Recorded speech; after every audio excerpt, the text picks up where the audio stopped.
Son, daughter, listen to me carefully. I know you have been waiting for answers. There are promises that seem distant, dreams that seem asleep, prayers that seem unanswered.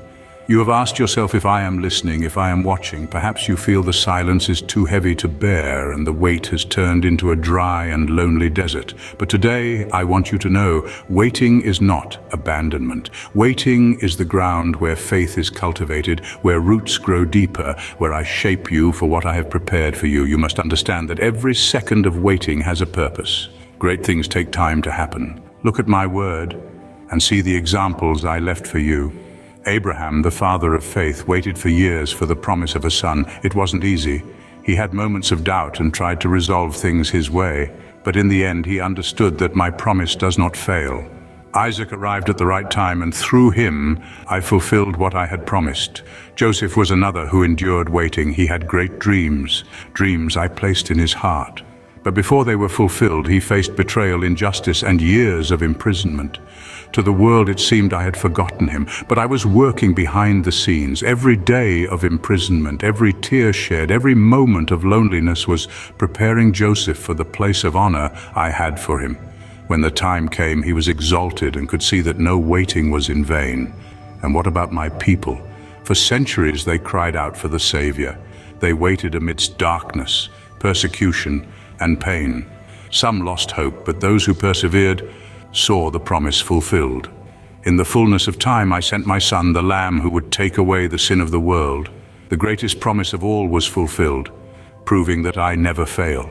And you, daughter, son, what are you waiting for? A door that seems closed? A healing that seems impossible? A restored relationship? The salvation of someone you love? I know every detail of your waiting. I see the nights you cry, the days when discouragement tries to take over. But I want you to understand, waiting is preparation. It is in the waiting where I work in your heart, shape your character, and strengthen your faith. I care more about what I am doing in you than what I am doing for you, because what I do in you will be the foundation to sustain the blessings to come. If the answer seems delayed, do not give up. Remember, when a tree grows, it first sends deep roots into the earth before it blooms. That's how it is with you. I am strengthening your roots so that when the time to bloom comes, nothing can uproot you. Do not confuse my silence with absence. I am closer to you than ever before. Perhaps you feel too weary to keep waiting. Then today I say to you, surrender the burden to me. Let me carry what you can no longer bear. My yoke is easy and my burden is light. Trust that what I am preparing for you is much greater than what you've asked for. Sometimes delay is proof of my love. I don't want to give you something before you're ready to receive it.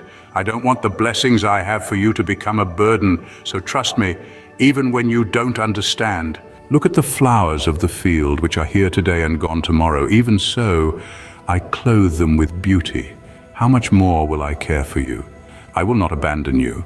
My word does not return void, and what I have promised will be fulfilled in my perfect time. While you wait, do not stand still. Waiting is not wasted time. It is fertile ground where you can sow faith, obedience, and gratitude. Believe, son, believe, daughter, that every act of praise and every step of faithfulness are seeds that I will cause to grow at the right time.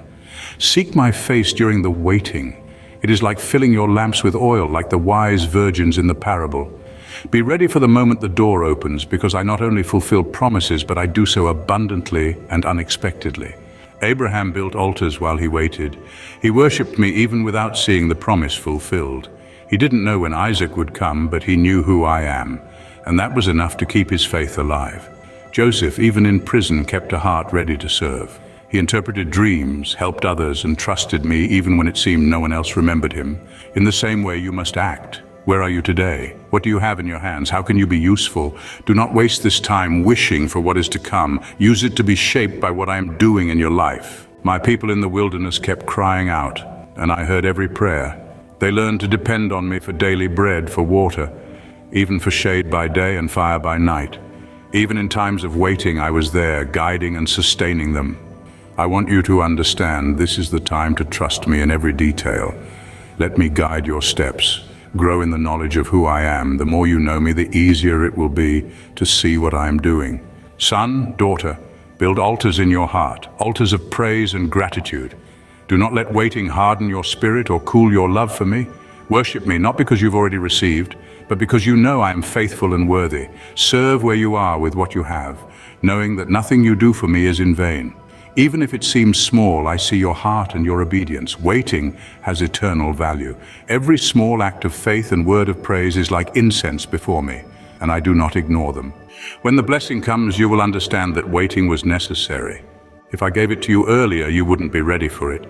There are things you can only learn in waiting: patience, dependence, trust. These are spiritual treasures that shape who you are. They strengthen your soul and equip you to live in the fullness of my promises. Do not see waiting as punishment, but as a gift, an opportunity to grow and prepare for what I already have for you. I am the Lord of time. I do not work with human clocks. My vision goes beyond what you can see.